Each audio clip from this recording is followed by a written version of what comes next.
I be moving. Whipping the foreign, I'm cruising. The money I'm speaking is fluent. All of my business booming. Stacking my cash in abundance. All of my family funded. Finally got what I wanted. Life is amazing, I love it. Everyone know that I run it. Yeah, look at me now, I came up. I've been thinking back then when I almost gave up on the game cause I never got in my way. Yo les postos, bienvenue dans cette nouvelle vidéo Mercato et Actu Foot, ça s'accélère du côté du Paris Saint-Germain. Je sais, vous êtes impatients, mais voilà, il reste une semaine et un ou deux renforts devraient arriver logiquement. Voilà, Leonardo marche tout seul, se débrouille tout seul, voilà, mais malheureusement, voilà, on va essayer encore de croire en lui. Thiago Silva l'a dézingué aujourd'hui, mais avant de commencer cette vidéo, les postos, je voulais vous reparler de Gledbetter. Vous savez, vous avez l'air d'avoir bien aimé la dernière fois que je vous en ai parlé, du coup je vous en reparle. Pour rappel, c'est la page que j'avais trouvée par hasard. Quand ils m'avaient follow, je m'étais un petit peu renseigné et voilà, ils font des classements de tous les pronostiqueurs, que ce soit RMC, l'équipe ou d'autres influenceurs, youtubeurs. Ils regroupent les pourcentages de réussite du meilleur au plus mauvais, donc c'est assez intéressant. Ils partagent des pronostics et font des classements hyper intéressants. Ils se basent sur des pronostiqueurs connus. C'est vraiment un concept incroyable. Donc si vous voulez débuter dans le pari sportif ou qu'au contraire vous aimez ça, il faut aller follow leur page. Absolument, ils ont Instagram, Facebook, Twitter et ça s'appelle Gladbetter. Voilà, je vous remets les liens en description de toute façon. Et aujourd'hui, je vous en reparle. Pourquoi ? Parce qu'ils m'ont contacté car voilà, sans le vouloir, je leur ai fait de la pub gratuitement parce que j'ai trouvé un petit peu leur concept intéressant. Voilà, donc ça leur a plu, ils étaient vraiment très contents. Donc pour me remercier, ils ont décidé d'organiser un concours rien que pour vous. Donc comment ça marche ? C'est très très simple. Ils m'ont dit qu'ils allaient faire gagner un chèque cadeau à toute ma communauté de 100 €. Et tout ce qu'il faut faire, c'est aller sur leur page Instagram, s'abonner, mettre un j'aime sur le post du concours et taguer 2 potes en commentaire. Voilà, je vous mettrai de toute façon tout ça en description ainsi qu'en commentaire. Et voilà, c'est tout ce qu'il faut faire. Donc je suis plutôt content car vous avez été sympa à aller les suivre. Ils ont gagné une 50aine d'abonnés depuis. Donc voilà, si vous voulez qu'il y ait d'autres concours à l'avenir, je vous invite à aller les suivre et peut-être qu'ils me recontacteront. Je compte sur vous pour aller les suivre, voilà, et c'est solide. C'est solide car c'est moi-même qui ferai le tirage au sort lors du 2 octobre prochain et je publierai la réponse du gagnant et le gagnant faudra voir avec eux pour un petit peu voir comment vous allez gagner les 100 € et tout ça, mais voilà, c'est moi qui ferai le tirage au sort. Tous les renseignements sont sur leur page Gledbetter. Voilà, ils ont déjà posté le concours, vous allez voir ma tronche avec les 100 € à gagner. Voilà, donc ils vous expliqueront comment ils vous donneront les 100 €, tout ça et tout. Donc voilà, c'est solide. Donc 2 octobre, tirage au sort, je publierai la réponse du gagnant. J'espère que ça vous fera plaisir ce petit concours et surtout n'oubliez pas d'aller les follow sur Instagram. On se dépêche tout de suite les postos parce que c'est maintenant que ça se passe. Donc voilà, donc vous pouvez gagner 100 € avec ce concours. Donc allez les voir les postos, c'est super intéressant et c'est pas de la douille. C'est eux qui vont vous expliquer comment ça marche. Voilà, c'est pas moi je ferai le tirage au sort et c'est eux qui vous expliqueront comment le gagnant est tiré au sort et tout. Moi c'est moi qui ferai le tirage au sort. Mais c'est eux qui vous donneront un petit peu les modalités parce que voilà, ça se fera entre le gagnant et vous. Mais si vous voulez être candidat à ces 100 € et si vous voulez participer au concours, ils font follow leur page, taguer et voilà, je vous expliquerai tout ça en description et en commentaire bien sûr pour pas que vous soyez noyés. Mais allez suivre leur page, vous aurez tous les renseignements. Voilà les postos, on commence maintenant cette vidéo Mercato avant de passer aux grosses informations Mercato. Du côté des arrivées comme des départs, parce que voilà, on va encore parler de Mbappé. De nouvelles révélations sont arrivées ce soir. On commence avec le FC Porto qui surveille Riqui Puig, milieu de terrain formé à la Masia. Riqui Puig est l'un des grands espoirs du FC Barcelone. En fin de saison dernière, il s'était frayé une place dans l'effectif de Quique Setién. Invité au départ par Ronald Koeman, qu'il aimerait le voir évoluer en prêt, le joueur espère rester afin de se battre pour sa place. Mais voilà, si la situation n'a pas vraiment évolué, 2 clubs se sont positionnés, le FC Porto et le PSV Eindhoven. D'après les informations de Record, le club portugais est particulièrement séduit par le joueur et étudie la modalité de l'offre qu'il proposera au FC Barcelone. Reste désormais à savoir si l'approche de Porto séduira le joueur ou si le désir de s'imposer à Barcelone sera plus fort. Mais voilà, quand ton coach ne veut pas de toi, c'est assez problématique. Altercation entre Robert Lewandowski et Michael Cuisance à entraînement. Et si c'était le grand retour du FC Hollywood, hein. Donc voilà, c'est la soupe à la grimace du côté du Bayern de Munich depuis hier, hein, et une défaite surprenante et impressionnante contre Hoffenheim, 4-1. À l'entraînement ce lundi, les esprits se seraient réchauffés entre Robert Lewandowski et Cuisance. Comme le révèle Bild, au duel, le buteur polonais y a été un peu fort et le milieu de terrain français n'aurait pas manqué de lui en tenir rigueur. Donc la réponse de Robert Lewandowski aurait été froide puisqu'il a tout simplement ignoré Michael Cuisance. Après l'opposition, le coach Flick serait intervenu en prenant le joueur français dans ses bras et l'a réconforté. Cependant, Robert Lewandowski l'aurait encore eu mauvaise et aurait continué à jeter des regards glaçants à son coéquipier après la séance d'entraînement, selon le média allemand avec des photos à l'appui. Michael Cuisance a toutefois réagi sur les réseaux sociaux en contestant les faits et déclarant « Vous m'avez appris quelque chose ». Robert Lewandowski, lui, a ensuite répondu avec des émoticônes rire. Quoi qu'il en soit, le Bayern va devoir réagir et vite après ce lourd revers contre Hoffenheim. Le Rotkor Meister affronte ce mercredi le Borussia Dortmund en Supercoupe d'Allemagne. Donc on verra un petit peu ce qu'il en est. L'AC Milan ne lâche pas Serge Aurier. À 27 ans, Serge Aurier semble arriver à la fin de son aventure chez les Spurs de Tottenham. Le latéral droit ne sera visiblement pas retenu par les Spurs qui espèrent lui trouver une porte de sortie cet été. Le Bayer Leverkusen, le Spartak Moscou ou encore l'AC Milan se sont positionnés. Selon Sky Sport, les Rossoneri auraient relancé ce dossier et repris les discussions pour mettre la main sur l'ancien Parisien. Le média anglais ajoute que les Italiens explorent d'autres pistes, dont celle menant à Max Owen de Norwich. Donc voilà pour Serge Aurier. On enchaîne maintenant avec le Paris Saint-Germain. Marcin Bulka prolonge et est prêté à Carthagène. Dans une semaine, le 5 octobre, le mercato estival sera fermé du côté du Paris Saint-Germain. Plusieurs dossiers sont à gérer dans le sens des arrivées comme dans celui des départs. Troisième gardien du club de la capitale l'an dernier, Marcin Bulka voulait aller trouver du temps de jeu ailleurs. Il a été écouté. Le PSG est heureux d'annoncer la prolongation de contrat de Marcin Bulka jusqu'au 30 juin 2025. L'international espoir polonais est prêté dans la foulée au FC Carthagène, division 2 espagnole, jusqu'au 30 juin 2021. Donc voilà, hein, il faut qu'ils partent un petit peu pour avoir du temps de jeu. Je pense que s'ils l'ont prolongé jusqu'en 2025, bah, ça prouve que peut-être ils veulent un petit peu l'aider à évoluer. Mais voilà, en tout cas, il aura du temps de jeu et c'est pas plus mal.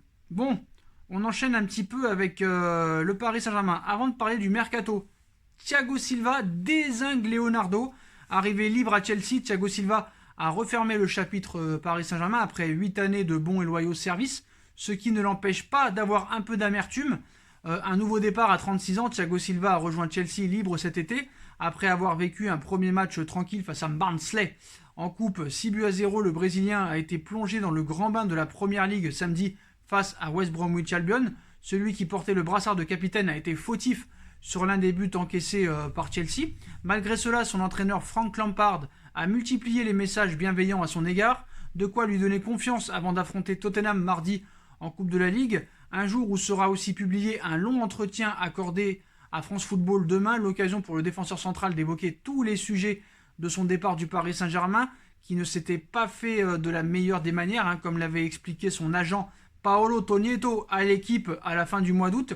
Il avait surtout pointé du doigt les méthodes de Leonardo, qui avait demandé aux joueurs de rester jusqu'au Final 8 avant de le relancer pour une prolongation, alors que le joueur s'était déjà mis d'accord avec Chelsea. Thiago Silva lâche ses vérités. Interrogé par France Football, Thiago Silva est allé dans le sens de son représentant. Il a commencé par expliquer que la situation l'avait énervé et qu'il n'avait pas apprécié la façon dont son cas avait été géré. Comme il l'avait expliqué déjà précédemment, Leonardo l'a contacté pendant qu'il était confiné au Brésil afin de lui demander de prolonger jusqu'à la fin du Final 8 à Lisbonne. Le directeur sportif, visiblement très maladroit, lui aurait signifié que le club n'irait pas au-delà de ce bail de 2 mois. Donc, puis tout a changé après le tournoi à Lisbonne. Thiago Silva a confié, et je cite, « Toute ma carrière au PSG, j'ai donné le maximum. Je n'ai jamais triché. C'est comme si 3 matchs durant le Final 8 avaient tout changé. Et tout ce que j'avais réalisé pendant ces 8 ans, ça ne comptait plus. ce n'était pas cohérent. Léo fait ça de façon maladroite et précipitée. Pas seulement avec moi d'ailleurs, je pense aussi à Cavani qui est le meilleur buteur de l'histoire du Paris Saint-Germain. Je le dis pour que le club progresse et ne commette plus ce genre d'erreur à l'avenir. Le message est passé, Leonardo appréciera ou pas. Bon, c'est vrai que ce dossier n'a pas été traité de la meilleure des manières parce qu'apparemment Leonardo ne voulait pas le prolonger, après voulait le prolonger. Voilà, c'est vrai que ça a été pas très bien géré. C'est pour ça que maintenant on se pose des questions sur la méthode Leonardo. Bon après voilà, il reste une semaine, on verra. Moi je suis pas énervé que Thiago Silva soit parti. Beaucoup pleurent, beaucoup de supporters pleurent, mais Marquinhos, Kimpembe, ça me va très très bien. Grosse défense centrale, d'ailleurs ils ont déjà prouvé par le passé, que ce soit contre Dortmund, que ce soit contre le Barça, que c'est une charnière centrale très solide. Il l'a encore prouvé lors des 2 derniers matchs et ils vont le prouver. C'est sûr que pour moi il faut un 3e défenseur central pour avoir vraiment une belle charnière en cas de blessure ou de suspension, mais voilà. Après Thiago Silva, je pense qu'il est un peu énervé que voilà, Paris n'ait pas voulu vraiment le garder. Et quand tu vois la faute qu'il a fait encore avec Chelsea contre West Bromwich, il ferait mieux d'abord de balayer devant sa porte et aussi de faire son autocritique comme quoi il n'a jamais vraiment été décisif dans les très très gros matchs contre les grosses écuries au Paris Saint-Germain. Bon, on enchaîne maintenant avant de parler du dossier Mbappé du côté des arrivées, où on en est réellement. Déjà sur le cas Sami Khedira, donc sur les traces d'un milieu de terrain pour renforcer son entrejeu, le PSG aurait identifié un futur bon coup peut-être sur le marché des transferts en la personne de Sami Khedira et tout pourrait bien s'accélérer dans les prochaines heures dans ce dossier. Donc ainsi comme révélé par Tuttosport, la résiliation du contrat de Sami Khedira serait désormais imminente. En effet, la Juve souhaiterait se débarrasser au plus vite de l'international allemand afin d'alléger la masse salariale ainsi que de faire de la place dans l'entrejeu.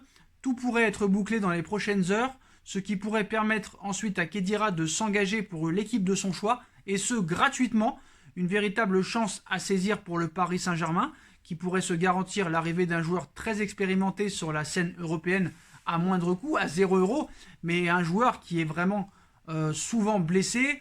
Donc 0 €, pourquoi pas, tu prends aucun risque, pourquoi pas sur le banc ou voilà, une alternative, mais voilà. Le dossier Bakayoko est très bien engagé. Apparemment, Chelsea et Paris seraient tombés d'accord sur un prêt de 7 millions d'euros plus une option d'achat de 27 millions d'euros. D'ailleurs, Frank Lampard a évoqué encore les dossiers chauds du mercato en conférence de presse ce lundi à la veille du choc contre Tottenham. Frank Lampard a fait un point sur le mercato. Interrogé sur Antonio Rudiger, dont le nom circule dans plusieurs clubs, dont le PSG, il a confié « Je ne ferai aucune supposition ». Ensuite, il a été questionné sur Kepa, qui a peut-être joué son dernier match à Chelsea avec l'arrivée d'Edouard Mendy. Non, je ne vais pas aller jusqu'à là, il a vécu des moments difficiles. Kepa est un jeune homme et il a eu beaucoup de projecteurs braqués sur lui. Enfin, le coach anglais a assuré qu'il comptait sur Callum Hudson-Odoi, courtisé par le Bayern de Munich, mais il n'a pas vraiment parlé de Bakayoko et de Jorginho. Il avait déjà évoqué avant le match contre West Bromwich Albion. Donc voilà, la piste Bakayoko au milieu de terrain est bien engagée. Mais voilà, Paris cherche aussi un 2e milieu de terrain apparemment, en plus d'un attaquant et d'un défenseur central. Donc voilà pour Khedira et Bakayoko. D'ailleurs, apparemment, il y aurait eu un clash en interne entre Tuchel et Leonardo pour le recrutement, alors qu'il est fréquemment annoncé que la relation entre Léo et Tuchel n'est pas au beau fixe. Les deux hommes se seraient une nouvelle fois accrochés ces dernières heures au moment d'aborder le mercato estival. Donc depuis le retour de Léo au PSG, à l'aube du mercato estival 2019, déjà il était souvent avancé que Thomas Tuchel avance avec une épée de Damoclès au-dessus de sa tête. En effet, le directeur sportif parisien serait loin d'être le premier fan de Tuchel et les divisions entre les deux hommes sont fréquemment étalées dans la presse en dépit du fait que Léo ait assuré à plusieurs reprises qu'il n'y avait pas de problème entre lui et son coach. Ainsi, Tuchel et l'Italo-Brésilien ne partageraient pas le même point de vue concernant le recrutement actuel et le technicien du PSG n'aurait pas manqué de le faire savoir dernièrement. Thomas Tuchel se plaindrait du manque de recrues et à en croire les informations dévoilées par Soccerlink aujourd'hui, Leonardo et Thomas Tuchel auraient eu un échange pour le moins véhément ce samedi en coulisses. L'entraîneur du PSG se serait alors plaint de la teneur actuelle du mercato estival parisien à quelques jours de sa clôture et du manque d'arrivées au cours de celui-ci face au nombre conséquent de départs. En outre, le média français explique que Tuchel souhaite ardemment que Paris recrute un milieu de terrain de haut niveau, chose qu'il ne pourrait pourtant pas obtenir dans le contexte actuellement, tandis qu'il ne serait pas l'instigateur de l'intérêt parisien pour Antonio Rudiger. Reste à savoir si ces tensions entre les deux hommes forts de Paris finiront par avoir une incidence sur la fin du mercato de l'écurie francilienne. Mais peux-tu faire vraiment un mercato quand tu n'es pas d'accord entre le directeur sportif et l'entraîneur? On sait déjà qu'il ne s'entendait pas avec Antero Henrique, il ne s'entendait pas avec le directeur sportif du Borussia Dortmund, donc il est coutumier du fait. Et c'est là qu'on attend un petit peu la poigne de Monsieur Leonardo, qu'on a l'habitude de voir vraiment très chaud et très autoritaire, mais là apparemment on ne le voit pas. Donc on continue peut-être avec une des informations principales de ce soir. Le dossier Dele Alli est relancé, voilà, et repart de plus belle.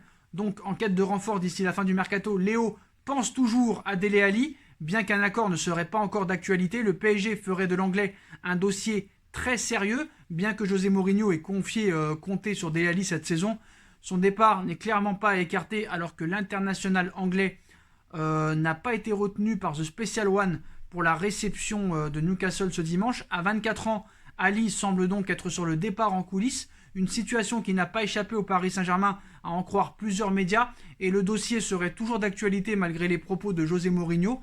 Donc le dossier Ali est toujours d'actualité à Paris, selon les informations de Canal+, et divulguées pendant l'émission Match of the Day ce dimanche à la mi-temps de Tottenham-Newcastle, confirmé par RMC et Loïc Tanzi. Dele Alli serait en contact régulier avec le Paris Saint-Germain et Leonardo. En effet, les discussions continueraient entre les joueurs et les dirigeants parisiens. À l'instant T, un accord officiel ne serait pas encore trouvé. Néanmoins, Dele Alli serait bel et bien une piste sérieuse.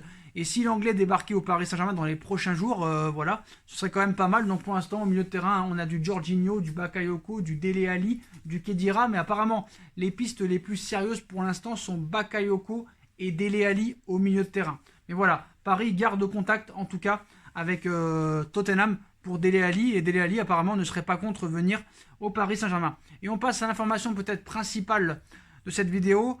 Liverpool, le Real Madrid, le choix de Mbappé est entériné apparemment. Buteur contre Nice la semaine dernière, Kylian Mbappé a confirmé son retour en force avec 2 passes décisives face à Reims hier soir. En grande forme, l'attaquant du Paris Saint-Germain continue par ailleurs de faire beaucoup parler en Espagne. Et pour cause, son avenir reste au centre des débats en ce début de saison, principalement en raison de sa situation contractuelle. Sous contrat avec le PSG jusqu'en 2022, l'international tricolore n'a toujours pas fait le choix de prolonger avec le Paris Saint-Germain. Si cette situation s'éternise jusqu'à l'été prochain, Paris se retrouverait quasiment dans l'obligation de vendre Kylian Mbappé, lequel serait à 1 an de la fin de son contrat, une situation sur laquelle 2 cadors européens souhaitent bondir. Comme indiqué par le journal L'Équipe il y a quelques jours, le Real Madrid et Liverpool sont très intéressés par la perspective de récupérer Kylian Mbappé l'été prochain. La venue de l'international tricolore permettrait aux Reds de Liverpool d'anticiper un éventuel départ de Momo Salah ou de Sadio Mané, tandis que le Real Madrid rêve depuis maintenant plus de 3 ans de récupérer le natif de PSG afin de l'associer à Karim Benzema. Ce duel de cadors s'annonce épique entre Liverpool et le Real Madrid, donc dans les mois à venir. Mais selon Francisco Buyo Sanchez, ancienne star du Real Madrid, interrogé par El Chiguirinto TV, le suspense sera sans doute de courte durée. Il cite « Il semble que Liverpool soit réellement intéressé », a-t-il fait savoir, mais je pense que Kylian Mbappé a déjà pris sa décision et qu'il va rejoindre le Real Madrid. Reste maintenant à voir s'il s'agit d'une information ou d'un simple ressenti de la part de l'ancien international espagnol, pour qui la venue de Kylian Mbappé dans la capitale madrilène d'ici 1 an ne fait plus de doute. Donc on verra ce qui va se passer, mais bon, voilà. Moi franchement, j'ai déjà dit, franchement hier, beaucoup ont été en éclat de dire « Ouais, il a été magnifique, il a fait 2 passes décisives ». Oui, d'accord, c'est très très bien de faire des passes décisives, mais combien d'occasions il a raté? Hier encore, combien d'occasions il a raté? Quand des Gnabry et des Ronaldo et des Messi te mettent des triplés, des quadriplés, lui il te fait 2 passes décisives, mais ne marque pas. Et c'est ça ce qu'on lui reproche. Voilà, il a quand même été acheté 180 millions d'euros. Donc moi, voilà, s'il veut partir, qu'il part. Il part. On va pas pleurer. Vraiment, on va pas pleurer. Donc voilà. Sur N'Golo Kanté, Antonio Conte veut Kanté autant qu'il voulait Lukaku la saison dernière. Sunning les propriétaires de l'Inter sont prêts à satisfaire leurs demandes, mais il faut d'abord vendre Skriniar. Chelsea n'est pas fermé au départ de son milieu français, donc voilà. Pour Jadon Sancho, les discussions sont en cours entre United et le Borussia, qui espère toujours qu'un accord pour Sancho pourra être conclu, bien qu'il travaille sur des alternatives. J'ai cru comprendre que l'un d'entre eux est Ousmane Dembélé. Dembélé qui est arrivé encore 15 minutes en retard à l'entraînement, c'est la deuxième fois qu'il arrive en retard en 2 semaines à l'entraînement, donc voilà Ousmane, c'est dommage qu'il avait commencé quand même une bonne saison cette année, avec des bons matchs amicaux, donc voilà les postaux. Puis Toni Kroos, blessure pendant 2 semaines, voilà pour ceux que ça intéresse. Le Barça travaille pour faire partir Junior Firpo. Il était convenu qu'il entrerait dans l'opération Lautaro Martinez, mais l'idée qu'il parte, même si l'Argentin ne signera pas au Barça cet été, sa place dans l'équipe serait occupée par Juan Miranda, donc voilà. En marquant un doublé hier face à la Roma, Cristiano Ronaldo est désormais le meilleur buteur toute compétition confondue de l'année 2020 avec 28 buts. Robert Lewandowski est à la 2e place avec 26 buts. Donc voilà les postaux. Bah c'est tout. Et puis Zidane a confirmé qu'il n'y aura pas de recrues cet été et il n'y aura que des départs mais pas des arrivées. Voilà les postaux. Voilà pour toutes les dernières infos Mercato et Actu Foot. Donc n'hésitez pas à liker cette vidéo, à bombarder la barre de like. On like, on partage, on commente, on s'abonne. On active la petite cloche pour être tenu au courant des vidéos qui vont sortir. On me rejoint sur mes différents réseaux sociaux. Allez suivre la page Gledbator, les postaux. Tout sera en bas en lien en description. Il y a un concours de 100 € à gagner. Je ferai le tirage au sort en direct. Et allez les voir, ils vont tout vous expliquer sur la tenue du concours. En tout cas, le tirage au sort sera le 2 octobre. Donc soyez présents, je vais mettre tous les liens en description. Et c'est sur Instagram qu'il faut aller pour avoir les renseignements et participer à ce concours en likant le post, en taguant 2 de votre potes. Et voilà, tout sera expliqué de toute façon en description les postos. Donc vous en faites pas, lisez bien la description et allez en masse les suivre parce qu'il y aura plusieurs concours. Et voilà, 100 € les postos, franchement, vous pouvez y aller. Et c'est du sérieux. Le tirage au sort sera fait par moi et le gagnant sera appelé sur Instagram. Voilà, vous irez les voir sur Instagram et c'est eux qui vous expliqueront toutes les modalités de paiement des 100 €. Voilà les postos, je vous souhaite à tous une bonne continuation, prenez soin de vous et à très vite pour une nouvelle vidéo Mercato. Les postos, restez branchés, tchuss.